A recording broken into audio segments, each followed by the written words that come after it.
You know that moment on a Friday afternoon when your phone buzzes with plans and instead of excitement, you feel something closer to dread?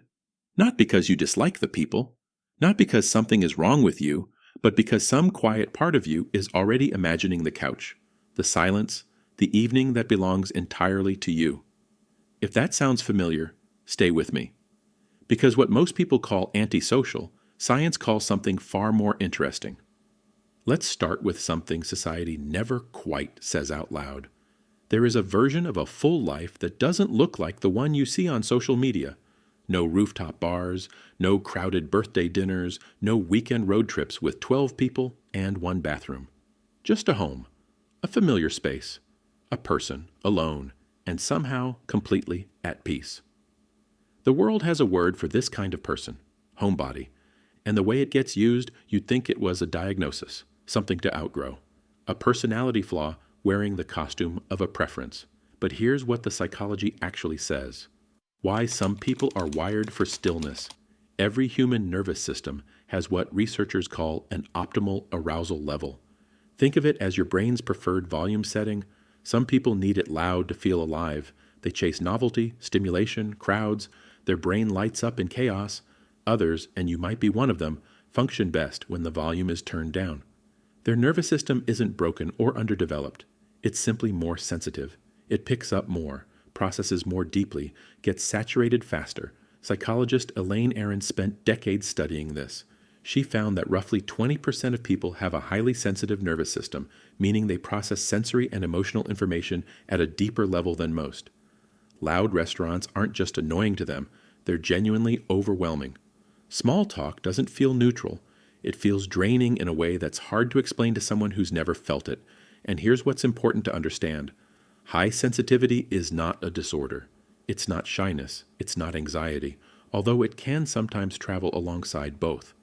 It's a trait, a built-in feature of how the brain processes the world. These people aren't reacting too much. They're just receiving more signal than others, and their system needs quieter conditions to make sense of it all. For these people, home isn't a retreat from life. It's the environment where they can actually function at full capacity. The inner world nobody talks about. Here's something that might surprise you. People who love staying home are not, as a rule, doing nothing. Research consistently shows that people who score high in solitude preference also tend to score high in creativity, introspective depth, and what psychologists call self-complexity, the ability to hold a rich, nuanced understanding of their own identity. Their minds are busy, unusually busy. The absence of external noise doesn't create a void for them. It creates space. Space for ideas to develop, for emotions to be processed instead of suppressed, for thoughts to go somewhere instead of being constantly interrupted. Some of the most consequential creative work in history happened in rooms. Darwin had his thinking path, a quiet loop he walked alone. Kafka wrote almost exclusively at night, in silence. Simone de Beauvoir said she could only think clearly in solitude. This isn't coincidence. It's the nervous system doing what it was built to do when it finally has the right conditions. There's a particular kind of thinking that only becomes possible in stillness. Not the thinking that solves today's problem, but the kind that asks whether you're solving the right problem at all. The kind that notices patterns, makes unexpected connections, generates the ideas that other people later call brilliant without knowing they were born in a quiet apartment on an ordinary Tuesday. Stillness is not the absence of productivity. For the right kind of mind, it is the condition of it. The personal turn, I want to pause here and be honest about something. There was a period in my life when I genuinely believed that preferring to stay home meant I was falling behind. Everyone around me seemed to be accumulating experiences, building networks, being seen. And there I was, happiest at a desk or a window, thinking thoughts that went nowhere visible. I tried to change it. I said yes to things that drained me. I performed a version of sociability that felt like wearing the wrong size shoes. And slowly I realized the exhaustion wasn't from doing too much. It was from doing things that weren't mine to do. The day I stopped apologizing for what restored me was the day I started actually showing up for the people and work I cared about. Because you can't give what you haven't got, and you can't fill back up in an environment that keeps emptying you out. If any of that resonates, I think you already know what I mean. Control, safety, and the home as a regulated environment. Now let's go a little deeper, because this is where it gets honest. For some people, loving home is about more than introversion or creativity. It's about safety. The outside world is unpredictable in ways that are genuinely costly for people who feel things intensely. Someone might cancel last minute, and the disappointment lands harder than it should. A conversation might turn tense without warning. A public space might be overstimulating in a way that takes hours to recover from. These aren't irrational responses. They are the predictable experience of a nervous system that doesn't have the same filters as everyone else. Home provides something the outside world rarely does: control over the environment, the lighting, the noise level, the social demands, the pacing of the day. For people with anxiety, with sensory sensitivity, or with past experiences that made the world feel unsafe, that control isn't a preference. It's a genuine psychological need. And here is where it's worth being honest about a distinction that matters. There is a difference between solitude that restores you and isolation that protects you from something you haven't processed yet. One builds your capacity to engage with the world on your own terms. The other quietly shrinks it. If staying home mostly feels like relief from a threat rather than enjoyment of a space, that's worth paying attention to. Not with judgment, with curiosity. Because sometimes the home we've built for ourselves is also a story we've been telling ourselves, and stories can be revised. What they're like in relationships. One of the most misunderstood things about people who love staying home is that they are assumed to be emotionally unavailable, closed off, cold, unable to connect. The opposite is often true. Because they guard their social energy carefully, the relationships they do invest in tend to be unusually deep. They notice things others miss. The tension behind a friend's casual sentence, the way someone's energy shifted in the last 5 minutes. They are the people who remember what you said 3 months ago, who send a message on the day they know you have something hard coming up, who sit with you in the hard part instead of trying to fix it quickly so the discomfort ends. This isn't accidental. It comes directly from the same trait that makes large gatherings feel like too much. When you're not constantly managing a wide social surface, you can go deep. Your attention isn't divided across 50 relationships maintained at a shallow level. It's concentrated, directed, felt. The people in a homebody's life often describe them as the most loyal, most present, most genuinely caring people they know. They just don't perform it for an audience. They perform it in the private moments that actually count, the ones most people are too distracted to notice. And that quality, the ability to make someone feel truly seen, is rarer than any personality trait that photographs well. The question nobody asks, society tends to ask homebodies: what are you afraid of? What are you avoiding? Why don't you just push yourself a little more? But there's a more interesting question underneath that one. Why do we assume that the person who needs constant external stimulation to feel okay is the psychologically healthy one?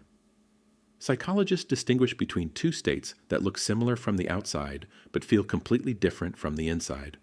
Loneliness is the pain of unwanted disconnection. Solitude is the satisfaction of chosen aloneness. They share almost nothing except the image of a person, by themselves. People who love staying home are not, as a rule, lonely. Many of them are some of the least lonely people you'll ever meet because they have a relationship with themselves that most people never develop. They can sit with their own thoughts without panic. They can be bored without immediately needing it to stop. They know who they are in the absence of distraction. That is not a small thing. That is something many people spend their entire lives running away from. The person who always needs noise, plans, people, stimulation. Sometimes that's joy, and sometimes that's avoidance wearing a very convincing disguise. What this looks like from the inside. If you are one of these people, you know some things that are hard to put into words. You know that your home isn't just a place. It's a mood, a set of rituals that quietly anchor the day. The specific way the morning light hits the floor, the weight of a familiar blanket, the particular, almost guilty pleasure of a plan that got canceled. You know that your happiest days often look completely uneventful to anyone watching. A book, a long thought, a meal made slowly, something small noticed in a new way. You know what it feels like to return home after a long social event and physically feel your body decompress, the way a fist slowly opens. That exhale that only happens when the door closes behind you. That moment of almost physical relief that is the opposite of loneliness. even though it looks exactly like being alone. And you've probably spent some portion of your life wondering whether something is wrong with you, whether you should be more, want more, go more, whether the happiness you find in your own quiet space somehow doesn't count as real happiness because it didn't happen in front of anyone, because there are no photos of it, because nobody witnessed it. Here is what the psychology says about that. It counts. It more than counts. The capacity to find genuine satisfaction in ordinary moments, in your own company, in stillness, that is not a consolation prize for people who can't handle the real world. It is one of the most robust predictors of long-term psychological well-being that researchers have found. Psychologists call it the capacity for solitude, and it is something therapists actively try to help people build, the ability to be alone without being diminished, to be quiet without being empty. You already have it. You've had it the whole time. The part worth remembering. There will always be a version of culture that tells you the good life is louder than yours, more social, more documented, more constantly in motion. The message is everywhere, on your phone, in the way people ask what you did this weekend, in the slight awkward pause when you say not much, actually, I stayed home. You don't have to argue with it. You don't have to justify yourself or perform enough busyness to earn the right to your own nature. You just have to notice that the evidence of your own experience keeps pointing in the same direction, that the evenings you remember most warmly were often quiet ones, that the conversations you hold on to longest happened one-on-one, not in a group, that the version of yourself you like best, the clearest, the most honest, the most present, tends to show up at home. People who love staying home are not opting out of life. They are living it in a register that doesn't always get amplified, deeply, internally, carefully. And they are, in their own unhurried way, paying more attention to it than most. The world doesn't only need people who make noise. It also needs people who know how to be still, people who listen before speaking, who think before reacting, who feel the weight of things instead of brushing past them. That might be you. And if it is, that's not something to fix. That's something to understand. Tell me in the comments, do you feel most like yourself when you're alone at home? Or do you need other people around to feel fully alive? There's no right answer. But your honest one says something real about how your mind works. And if this resonated, the next video goes into why highly sensitive people often feel like they were built for a different world, and what that actually means for how you should be living.